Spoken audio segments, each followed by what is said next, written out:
Kaibigan, gusto mo bang malaman kung may dami accounts ba ang iyong jowa sa Facebook?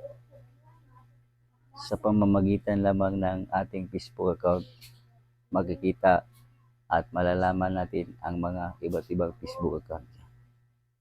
Ngayon, kung interesado ka sa ating video, isi-click ng palubuton sa tabi ng pangalan ko para lagi kang updated sa mga bago ko nating video.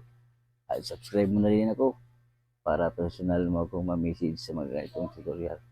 Tara, samahan mo ako. Let's go! I-open mo lang ang iyong Facebook account, kaibigan, at tap itong tatlong line sa ibabaw ng iyong Facebook. At mag-scroll down ka lang. Then, i-log out mo lang ang sarili mong Facebook account. Log out. At dito, magla-login lang tayo sa ibang account. Tap natin yan. At piliin lang natin itong forgot password. At dito, palitan lang natin ng phone number. Halimbawa, phone number ng ating jowa.